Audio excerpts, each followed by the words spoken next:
So, hello everyone. Welcome back to another episode of WealthLab Strategy Trading, where we construct a meta strategy, a strategy that is composed of a number of different components and all backtest and run that together. The topic today, I guess, is how to cope with drawdown. That's a good topic. It's a Yeah, very current topic. very current. Yeah, we're in a pretty severe drawdown phase, I would say. So let's run our meta strategy. By the way, I'm Glitch, and to my left is VK, and to my right is Cone. So let's take a quick look, I guess, at the Alpaca account. You see we're in a drawdown here. We're mirroring the trades in the Alpaca account, and we started at 200,000 simulated, and we're down to 188. So what is that, like about a 6 or 7% drawdown right now? Maybe 6. Let's run the meta strategy on the most recent 3 years like we've been doing,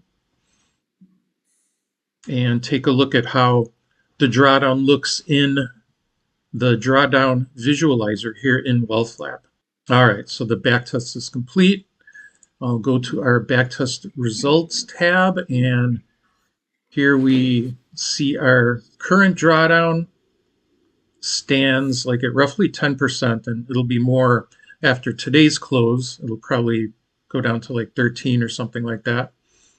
And you could see over the past 3 years, this is the largest drawdown so far. So yeah, don't they say the largest drawdown is the one yet to come? Yeah, I mean, I think it's an interesting drawdown because the market is kind of going just down. There's like, and it's not like heavy. I mean, I think today might be heavy, but and it's like, yeah, I'm going down a little bit, and then I'm going up a little bit, and it doesn't seem to be good for the strategy right now. So let's take a look at our exposure. We did exit a few positions, but we're right about still at 100% exposure, 98%. So I know there were some exits today, like in some of these pattern systems. So there were like a number of exits and then a number of other entries. So 1% a week again got in today after 2 weeks of severe losses in that strategy. The triple threat that can hold up to 4 positions in TQQQ has 2 positions, and it hasn't yet gotten into the last 2. So maybe by the end of today, it'll get into the either 1 or 2 of the remaining positions there. Let's see. But one thing I wanted to see is how does this drawdown compare to like a longer history? So what if we run this for the year 2000 onward? Because we have pretty good data for in wealth data starting at about the year 2000, don't we? We should have pretty full coverage for 2000 onward, I think. Is that right, Cone? 2000, I think from 1995, yeah. Okay, But well, for sure yeah. from 2000. 2000. Yeah, let's start at 2000 and let's let this run and take a look. And this is okay. And I mean, Dow 30 is showing there, right? But each of the strategies has its own symbol and portfolio that most of them, right? Yeah, most of them trade either ETFs or the NASDAQ 100. Right. So we're still running the back test. I'll edit By the way, out. I have an interesting thing that I just thought of. I just a little while ago, I walked downstairs. My dog was laying on the floor. He just had eaten, and I noticed there was blood on the floor. So I wonder if that's an omen that there's blood in the streets and today's the time to buy. I don't know. It doesn't seem like it yet. Things seem like very organized selling. There's no kind of panic selling that I'm seeing right now, which would be a kind of a turnaround. But let's take a look at the results here. So over the 2000 to 2025, we still have an annualized return of 20%.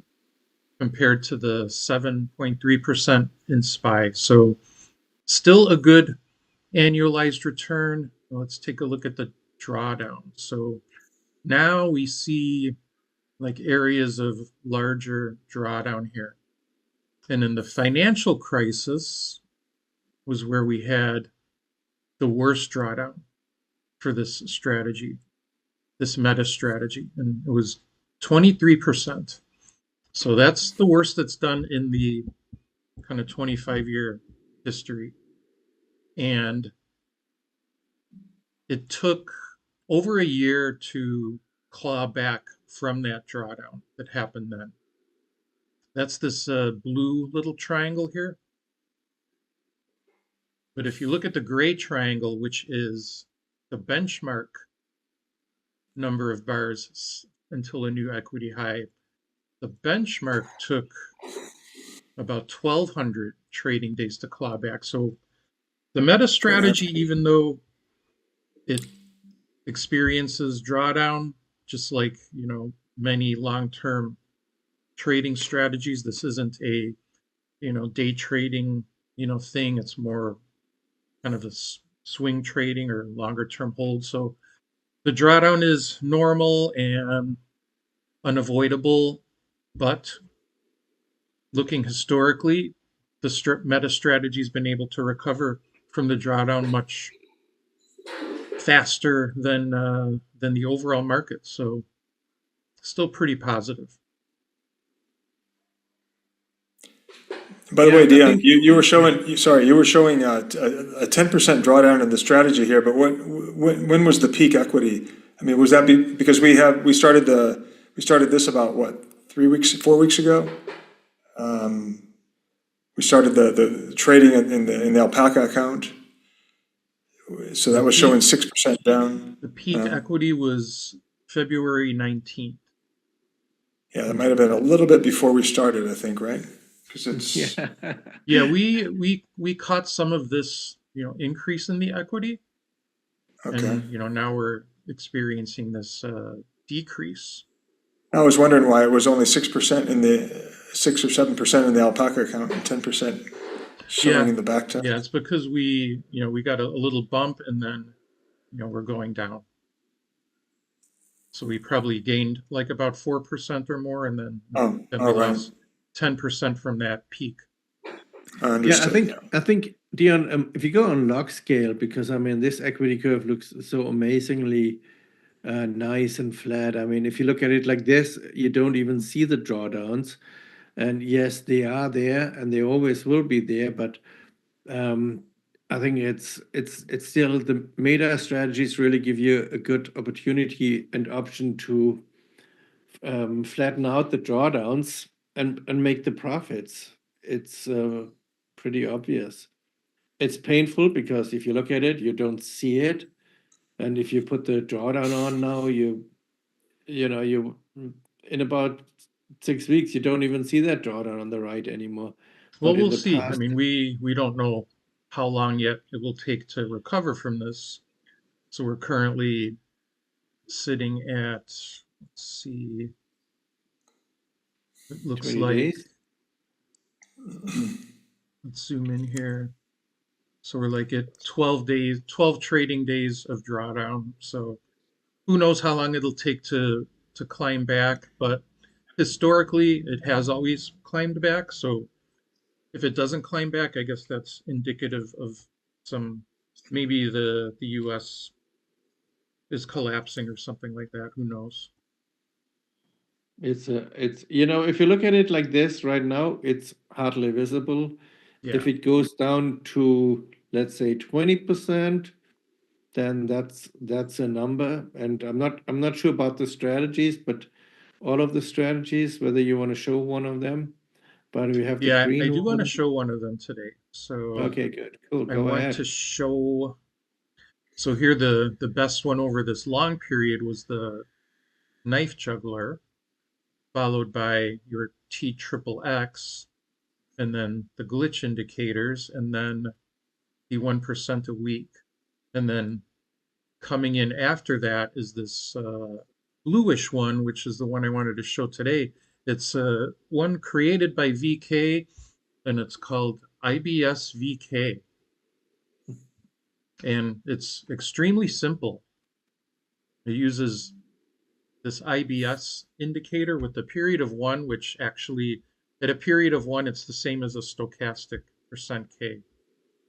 I mean, if you increase the period, then there's a little it starts to vary from the stochastic, but at a period of one, that's uh, that's what that's what we've got.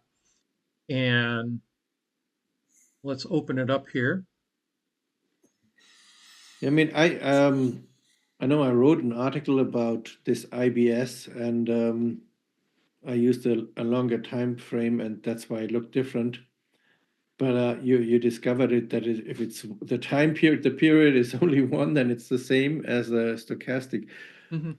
And it's really an interesting indicator. And for some reason, it's making money. I'm not sure. Did it make money now? This I sorry, I didn't Well, saw it. I'm gonna run the strategy now on Okay. QLD, and I'm also Okay. going to use QLD as the benchmark because that's what I'm using to trade in the meta strategy. Hmm. So let's run it on. Wow. I'm running it on all data for QLD, and here is our equity curve. So let's go to log scale. So the white is the curve for You, just holding QLD, and then the green is the curve for using the strategy to get in and out of QLD. mm.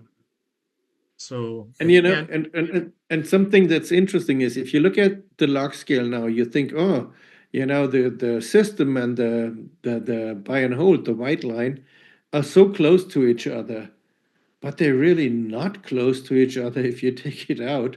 How mhm, far away are they? It's like what, 20 million difference or yeah, something? yeah, yeah, it's Yeah, significantly handily beat the QLD, just buy and hold. So the mechanics of the strategy is really just picking like an entry date and then picking an exit date based on the action of like a single bar. If the mm, bar closes very low to the bottom, that's a buy signal. If the bar closes very close to the top, that's a sell signal. So in effect, it's really just, I mean, what happens in between, it doesn't consider. So it's really so just kind of, playing around with, a buy and a sell and just letting everything basically letting the chips fall where they may. Like after you buy and then whatever is going to happen until you get that sell. So apparently it's identified like a decent, spots, to get in and good spots to get out. And I mean, historically, it's worked, pretty well. any I don't know whether you want to mention it, but there is a video on YouTube about this strategy, but you can Yeah, cut it yeah, out we if have a you want to. video about this one on our channel, so I'll put a link in that to the description. And here's some recent trades. The most recent trade was a loser, with this, decline. Not much is kind of winning in this phase, but we've got some examples of some previous wins. Oh So yeah, I see. yeah, I see. this one was a good Actually, I actually see something, 16%. Dion, Yeah. because I even have a variation of it. Um, so I see that you probably used the one in the video. I'm not sure. So I really suggest, guys, you look at the video too, and if you looked, just look at the last, what is it, end of February, beginning of March. The market is going down from 120 to 98, which is a lot. If you buy and hold, and this strategy is making a loss of what, 7% during that time. Never had any buying or anything like this in between. So there is yeah, it is actually for that drawdown, it's actually holding up pretty well, only down 7%, and the market is down, I think, close to 21%, if I'm quickly. Well, for Oh, QLD, yeah, the double leveraged. yeah, yeah, Yep. yeah. So yeah, I'll put the link to that video, full curve, and I'll put this strategy on my Patreon if anybody wants to check it out. It'll be posted there. I'll put a link also in the description, and we'll come back next. We'll probably do the next video next Thursday, get back on our regular schedule, and we'll see where we are then. We'll see if we get a bounce Yeah, cool. or if we just continue this abyss of selling. There will be a bounce. Yeah, there'll be a bounce eventually.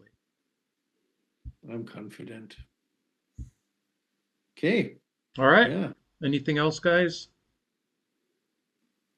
No. No, sir. Not for All me. right. Well, thanks for watching, everyone, and see you next time. Bye. See you. Bye.